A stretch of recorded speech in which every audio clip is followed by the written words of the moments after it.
Hey girlies, it's me, Jonay82, and I'm here to do a top 5 favorite palettes collab with someone here on YouTube by the name of Beauty Freak, and I will leave the her information, her channel information in the description bar below. I know it's some numbers behind it, but please forgive me, I can't remember right now.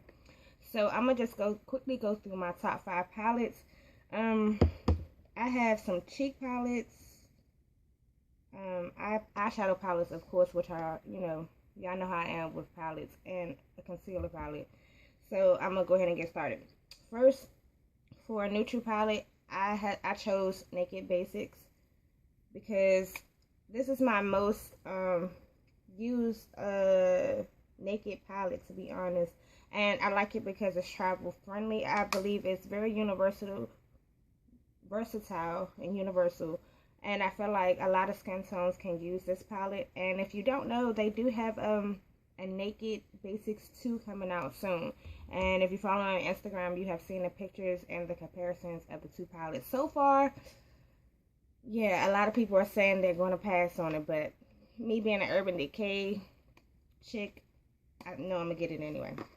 Next, I know people like Naked 123 Pro 1-2, Lorac Pro 1-2, but I think the one I gravitate the most to is the Lorac Unzip palette. I believe this palette is still available. If not in Ulta, I don't remember seeing it there lately.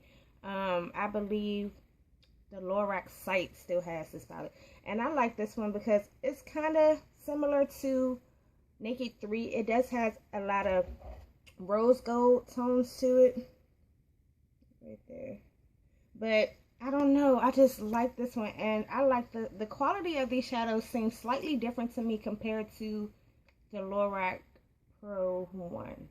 But that's just me. So next for eyeshadow palette, not surprising, because this is a palette that you can use for more than one thing. It's the Electric palette. It's well worth the money. I believe it was $50. It came with a dual-ended brush, but it fell out. So let me turn it this way. I don't want to blind y'all. And as you know, some of these colors are not eye safe, but people use them anyway. I have used it and I haven't had any issues. This palette is very pigmented because it's pretty much pressed pigments. But you can use them for your eyes. You can use them. I've seen Platinum use it to highlight her hair. I mean, it's just a number of things you can do with this palette. So well worth the $50. This is my favorite color, Fringe. And every time I wear this color, believe me, like, I get plenty of compliments. Like, it's still on my finger. Like, love it. Okay, this next one, I didn't want to put it in here, but when I thought about it, I was like, this is a palette that I use every day. And unfortunately, it is discontinued. And this is the Victoria's Secret Camouflage Concealer Palette.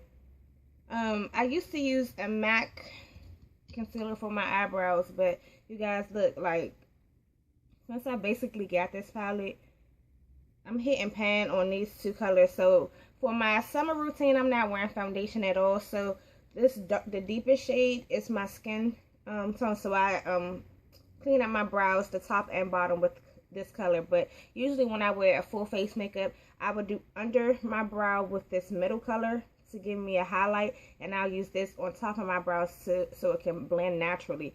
I've tried to use this, but this one is just too light, so I just use these two. So when they marked down this makeup to 75% off, I got 2 backups of this, and I'm gonna just cry when I get to that last one because I use that palette every day. No matter what, I have to do my brows, so this is what I have to use. Okay, I kind of cheated for the last one.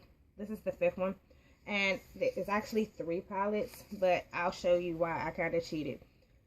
These are like my number one blush palettes, and these are the La Femme blush palettes, and I got mine from I forgot the name of the site. Makeup Mania, but I know it's another site you can get them from that's slightly more expensive. So this is that's one palette. I'll show you the next. They were $2 and some change. And I know when I made my last palette, that they were increasing the price of the palettes, and you can buy them individually in compacts or pan form, or you can create your own palette. And this is the last one. I got my last palette before they did the increase, and I believe the palettes were roughly $40. I think the blushes are no more than about $3 and some change each, so it's very reasonable as far as price. If you're building your kit, those are excellent blushes to go with. If you watch a lot of makeup artist videos, a lot of them have La Femme blushes in their kit because they are very pigmented. Like, you have to be light-handed when you use a lot of these blushes because it packs so much color when you tap your brush into the pan. So you just have to be very light-handed when you use those. But very inexpensive. Like I said, so I think for a palette now, it may be like $50, but you get 12 colors. And like I said, you don't need much product. So I believe that's a good investment when you're building your kit. I mean, even for personal use, yeah. So I think this is around $42, I believe. I forgot how much this was, but this is discontinued. And the Naked Basics, I think it's $28 or $30. And then, you know, the electric palette is $50. So yeah, those are my favorite palettes. Just comment below and let me know what some of you guys' favorites are, because it could be something I don't have in my makeup arsenal that I should add. But as y'all know, I got so much stuff, so many, especially palettes. That's like, yeah. But just let me know what you guys' favorites are, and I'll catch you in the next video. Bye.